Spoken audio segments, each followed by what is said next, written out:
everybody, I'm back. I took last week off from creative content because I was so burnt out. I had just finished my spring semester, I was still doing my sport externship, and I just did not have the energy to read up and record. And it's really important for me that I don't just make videos just to make them. So I chose to give myself a rest and I decided to hop back on this week. That being said, how are all of you? Anyone watching this have finals or are in school? And if you're not in school, how's work? And if you're not working, how's life?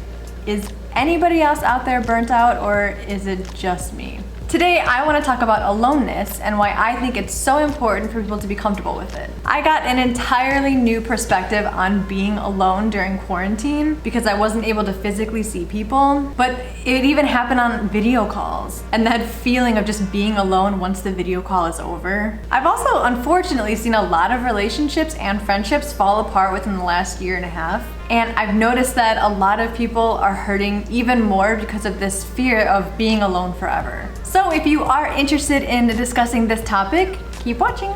Being alone in regards to relationships. Like many, I've experienced heartbreak. Unlike many, I define heartbreak beyond just romantic relationships. Just like a romantic breakup, you can experience a friendship breakup, which are sometimes even harder. But in order to have a strong and healthy being the key word, relationship with another person, it's a prerequisite to have a good relationship with yourself first. And a lot of people may disagree with this, but I am a firm believer that regardless of what new relationship or new friendship that you're making, you need to be okay without that person. I'm talking about being completely whole on your own, separating your individual growth from the relationship's growth. So let's just talk about romantic relationships for a moment. Although it's not my personal style, I hear so many people refer to their significant others as their other half or being complete and whole with them. If you say that and it works for you, all the more power to you. Feel free to just click out if you don't want to hear otherwise.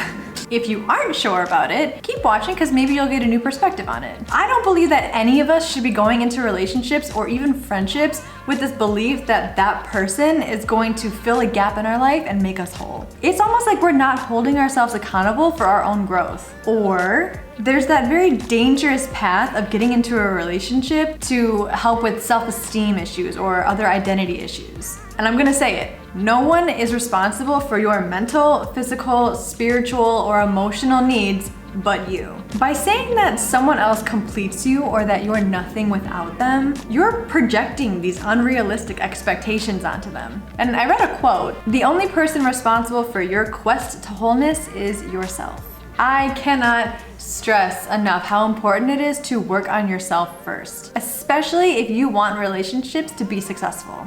The amount of disappointment you're probably going to feel when someone comes along and they don't end up completing you is going to be a lot. Also, don't get this mixed up with having your significant other or asking your significant other to support you or encourage your growth. That is completely different because you're not depending on them to do it for you or to bring in that other half of you. Now, to not be all talk, let's talk about my relationship with my boyfriend. We've talked a lot about how there's a difference between our individual growth and our growth as a couple, a unit, a team, whatever you want to call it. Because God forbid anything ever happened to him or if we break up, I know I'll be okay without him. Not because I want to be, but simply because I have to be. And same goes for him. He needs to be okay. Not because I want him to be, but he literally has to be okay. It's like survival. And finding that comfort in being alone goes beyond emotions in relationships too. And this sort of ties into the generational difference where in previous generations, the men would be the sole provider of the house. Also, again, that is amazing if that works for you. Do not let anyone else tell you otherwise. But for myself, I am really trying hard to just establish myself in the case that something does happen to my boyfriend. And no, before anyone says anything, this isn't some kind of hashtag independent woman, strong woman thing. It's me preparing for very realistic and adverse situations. I always think about if we get married and we start a family. If I wasn't completely whole and established on my own, what would I do if he was taken from me without choice? What identity crisis would happen then?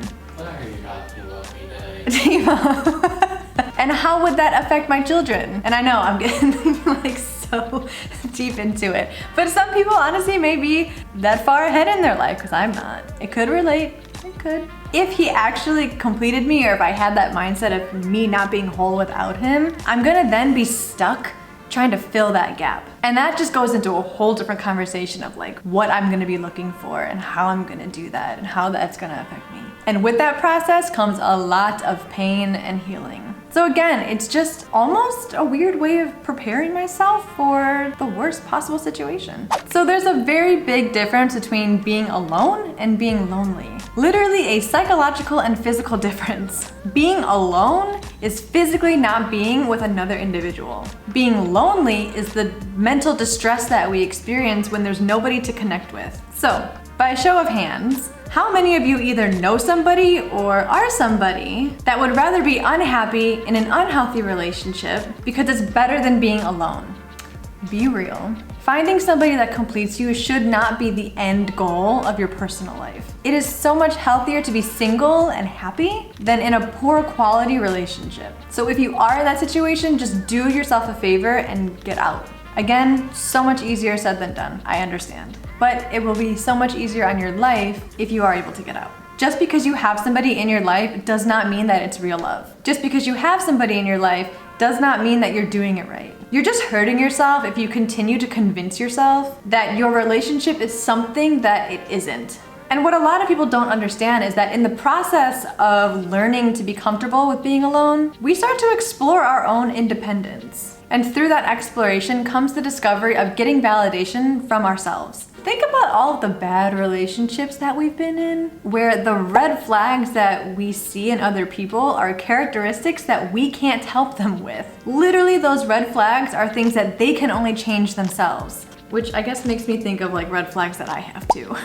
So do your future partner a favor and work on those things within yourself now when you're alone. That way you and your partner can be just blissful later. So why do we think like this? In my opinion, I feel like our culture has taught us that romantic relationships and friendships are the only connection to fulfillment and happiness. For many, this may be true, but I do feel like a lot of us now can challenge this having been alone during quarantine. We honestly had the time to find out a lot of who we are.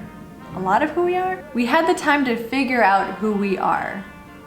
Like me. I currently have a love-hate relationship with people because I realized that I do get a lot of my energy from being alone. I think I'm an extroverted introvert.